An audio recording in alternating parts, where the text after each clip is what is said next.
Hi, I'm Dr. Rajeshri Kelkar from Mumbai Breast Specialists. Today we are going to discuss about breast cancer and its treatments. The incidence of breast cancer in India is increasing very much. The 2018 Globocon data says that more than 1,62,000 new cases of breast cancer were diagnosed in India in 2018. So you see the numbers are increasing all the time. Plus we are not taking into the consideration the unregistered cases. So we are looking at huge number of cases increasing every year. Breast cancer is number one cancer seen in women in India at this stage. So what are the risk factors? Why the cancer is coming more and more? I'll explain. Number one is early age of menarche. What do you mean by menarche? The age at which a girl's periods start. When I was young, the age of menarche was between 13 and 15. Now it has come down to 11 to 13 and the menopausal age is 50 plus. So at least 4 to 5 years the women's body is getting more exposed to the ovarian hormones of estrogen and progesterone. This makes you more vulnerable or it increases your risk of breast cancer. Number 2, increased age. As you age, all the types of cancers increase. So the breast cancer. Number 3, age of first pregnancy. If your age of first pregnancy is below 30, then it is said to be protective. But nowadays we see that most of the first pregnancies are beyond 30. Number 4 is no breastfeeding or very minimal breastfeeding. It is said that if you breastfeed your baby for at least 1 year, then it gives you good protection. It also gives you a natural contraception. Then number 5 is obesity. Number 5, 6 and 7, obesity, alcohol and smoking. These are 3 things which are under our control. We can keep our weight in check, we can lessen our alcohol intake and we can definitely stop smoking. Because all these 3 things increase the risk of breast cancer. Dr. Aditi, will you please enlighten us on the symptoms of breast cancer? Yes, Dr. Rajshri. I'm Dr. Aditi Agrawal, a breast surgeon at Mumbai Breast Specialists. Dr. Rajshri, you wanted to know about the symptoms. Most commonly, these women come to us with painless breast lump, which they have noticed while they were taking bath. Lot of times they come to us with bloody nipple discharge, which is again an important presenting symptom. Besides that, they come to us with changes in nipple. Sometimes they notice lump in the armpit or what we call as the underarm area. Sometimes there is redness in any part of the breast. If you notice any of these changes, we recommend that you should immediately consult a breast surgeon with these symptoms of yours.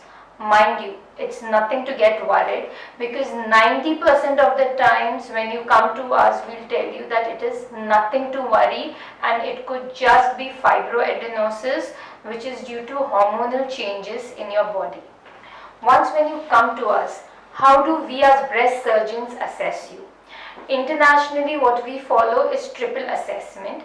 In triple assessment, first we do a clinical examination.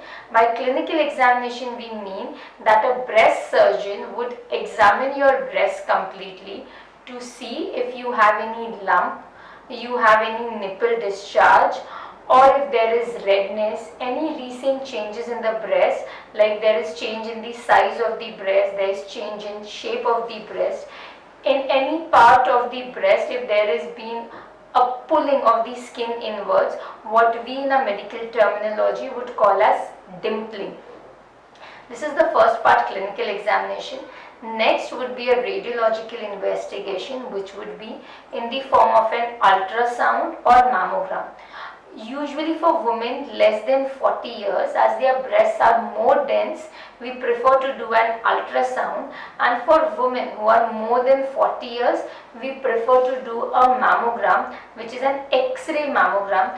the advantage of doing an X-ray mammogram is calcifications which can't be picked up on an ultrasound are picked up on a mammogram. Lot of times these are very early changes. The third and the most important part is we do a core biopsy. Initially we would do an FNSE. When we say FNSE, we would pass in a needle into the breast lump and remove some amount of water. This we believe today is just 99% correct. To get better results, now we have moved to what is known as a core biopsy. In core biopsy, we take out thick samples. These are usually 16 mm, 14 mm samples which we take out, which are later processed. In simple language, we call this as a biopsy, which helps us not only know whether the lump is benign, that is non-cancerous, or whether it is cancerous, and if cancerous, it also helps us to know the subtype of the cancer, which would help us to further decide our treatment plan. Okay, so here we are now. We have diagnosed, we have seen the patient, where is the lump, what size of the lump, which breast of the lump, if the other breast is normal or no. The mammogram tells us further what kind of lump it looks like, whether there is a possibility of malignancy or no. And the core biopsy confirms our diagnosis. Now once our diagnosis is done, there are various modalities of treatment of breast cancer, but today we are going to discuss about what are the common surgical modalities of breast cancer treatment. So one is mastectomy, or a complete removal of the breast, where the complete breast tissue along with the skin over the breast and the fat in the armpit along with all the lymph nodes are completely removed. That is reserved for bigger lumps, or patient's wish, or when the patients cannot go for radiation. But we are trying now our level best to conserve the breast in every possible situation. How is the BCS done, or the breast conservation surgery? Actually, as you rightly said, initial days we were doing a lot of mastectomies. Correct. Today we have moved ahead to doing breast conservative surgeries. When we talk about breast conservative surgery, our plan is to be oncologically safe, means to ensure that the cancer is completely removed. But while we remove this cancer, our aim is to maintain the aesthetics, means to maintain the breast shape and size, so that when one looks at the patient outwardly, it is difficult to say that this patient has undergone a cancer surgery. This is possible today because we remove the breast lump along with a centimeter margin of the normal breast tissue, and this tissue is then examined intraoperatively with the help of frozen section to confirm that we have been able to remove the cancer completely. Once we have ensured that the breast lump is completely removed, for the lymph nodes which are present in the armpit, or what we call as the lymph nodes which are present underarm, which happens to be the first station where the breast cancer cells can spread, they are also removed. Today we do not intend to remove all the lymph nodes. What we are doing today is sentinel lymph node, whereby we remove the selected lymph nodes, which would be the first lymph nodes where the cancer could have spread. And if these lymph nodes are found to be positive for cancer, then only we go ahead and we remove all the lymph nodes which are present in the axilla. Once the lump is removed, in order to maintain the aesthetics, once the cancerous lump is removed, to maintain the aesthetics, what we do ahead is breast oncoplasty, which has been talked in detail in our subsequent videos. So breast oncoplasty, what is it exactly? Suppose I remove a small part of the lump which has the which is present in the breast.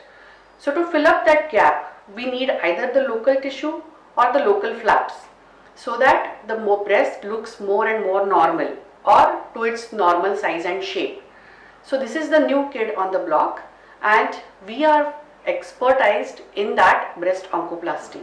So we do a lot of breast oncoplasty these days. We are moving from mastectomy to breast conservation surgery, and from there to oncoplastic breast surgery. You will know more about breast oncoplasty on our website www.mumbaibreastspecialists.com.